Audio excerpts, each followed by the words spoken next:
saya Muklis, saya mahasiswa UMT, NIM saya 17612014443. Di sini saya akan mempresentasikan bab 11 dengan buku teori dan praktik pengambilan keputusan karangannya Dr.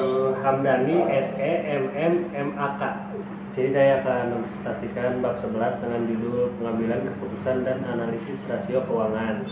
Yang pertama, laporan keuangan.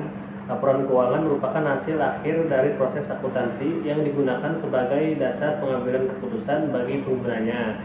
Laporan keuangan memberikan informasi tentang aktivitas operasional perusahaan dan posisi keuangan baik kepada pemilik, manajemen maupun pihak luar yang berkepentingan.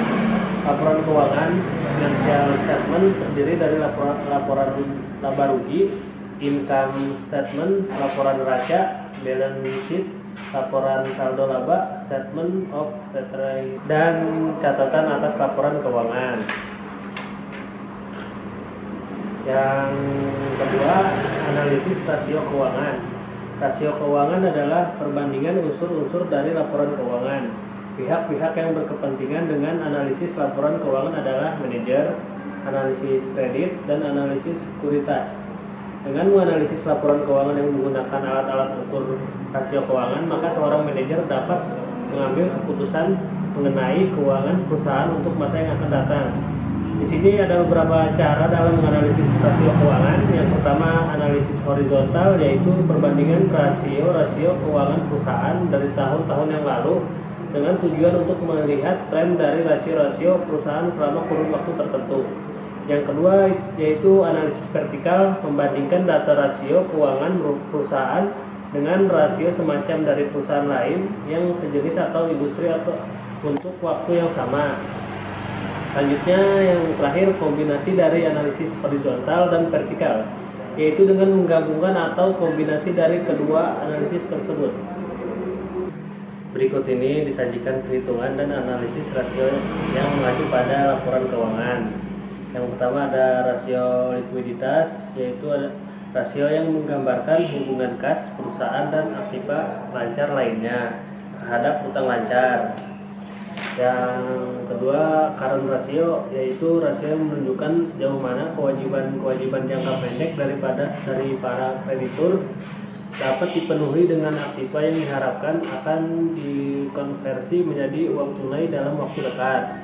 Yang ketiga, quick ratio, rasio yang mengukur kemampuan perusahaan dalam melunasi kewajiban jangka pendek tanpa dikaitkan dengan penjualan persediaan.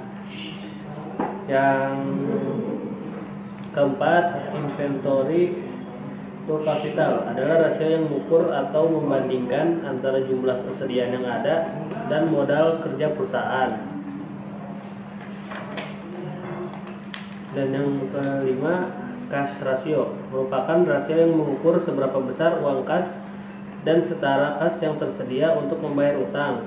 Kedua, rasio solvabilitas, yaitu rasio yang digunakan untuk mengukur sejauh mana aktiva perusahaan dibiayai dengan utang untuk mendanai usahanya.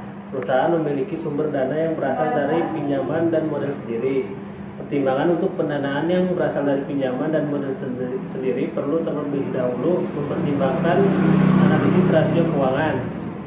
Yang di sini ada beberapa rasio termasuk dalam leverage ratio. Yang pertama ada A, debt to assets ratio. Debt ratio adalah rasio yang digunakan untuk mengukur perbandingan antara total utang dan total aktiva. Yang B, debt to equity ratio, yaitu rasio yang digunakan untuk mengetahui perbandingan antara total utang dan modal sendiri. Rasio ini dinyatakan dalam presentasi yang berguna untuk mengetahui seberapa besar aktiva perusahaan dibiayai dari utang. Bagi kreditor, semakin tinggi rasio ini akan semakin tidak menguntungkan karena bagi sebagian besar resiko yang ditanggung atas kegagalan yang mungkin terjadi di perusahaan. Yang C, long term debt to equity ratio, adalah rasio antara utang jangka panjang dan modal sendiri. Tujuan dari rasio ini adalah untuk mengukur seberapa besar bagian dari setiap rupiah modal sendiri yang dijadikan jaminan utang jangka panjang. dengan cara membandingkan antara utang jangka panjang dan modal sendiri yang tersedia. D. Current liabilities to net worth adalah rasio antara hutang lancar dan modal sendiri. Rasio ini menunjukkan bahwa dana pinjaman yang segera akan ditagih ada terdapat sekian kali dari modal sendiri. 3. Rasio aktivitas. Rasio aktivitas adalah rasio yang digunakan untuk mengukur tingkat efisiensi pemanfaatan sumber daya perusahaan, penjualan, persediaan, penagihan, piutang, dan lainnya. Melalui pengukuran rasio ini akan terlihat apakah perusahaan lebih efisien atau justru kurang efisien dalam mengelola aset yang dimilikinya. A. Perputaran piutang adalah rasio yang digunakan untuk mengukur seberapa lama penagihan piutang selama satu periode, atau berapa kali dana yang ditanam dalam piutang ini berputar dalam satu periode. Semakin tinggi rasio ini, maka modal kerja yang ditanamkan dalam piutang semakin rendah bandingkan dengan rasio tahun sebelumnya, dan tentunya kondisi ini bagi perusahaan semakin baik. B. Perputaran persediaan adalah rasio yang digunakan untuk mengukur seberapa kali dana yang ditanam dalam inventory ini berputar dalam satu periode. Rasio ini menunjukkan berapa kali jumlah barang persediaan diganti dalam satu tahun. Semakin tinggi rasio ini maka semakin baik, begitu juga sebaliknya. C. Untuk menghitung rasio ini dapat digunakan rumus sebagai NWC turnover. Fixed Asset Turnover adalah rasio yang digunakan untuk mengukur seberapa efektif perusahaan menggunakan aset pabrik serta peralatannya. Cara dengan membandingkan antara jumlah bersih dengan aktiva tetap dan biasanya dinyatakan dalam desimal. Yang keempat, rasio profitabilitas.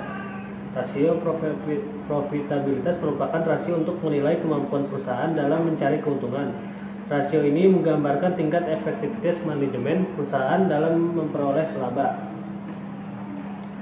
Yang pertama, A. Net profit margin adalah rasio untuk mengukur laba atas setiap rupiah penjualan. Yang B.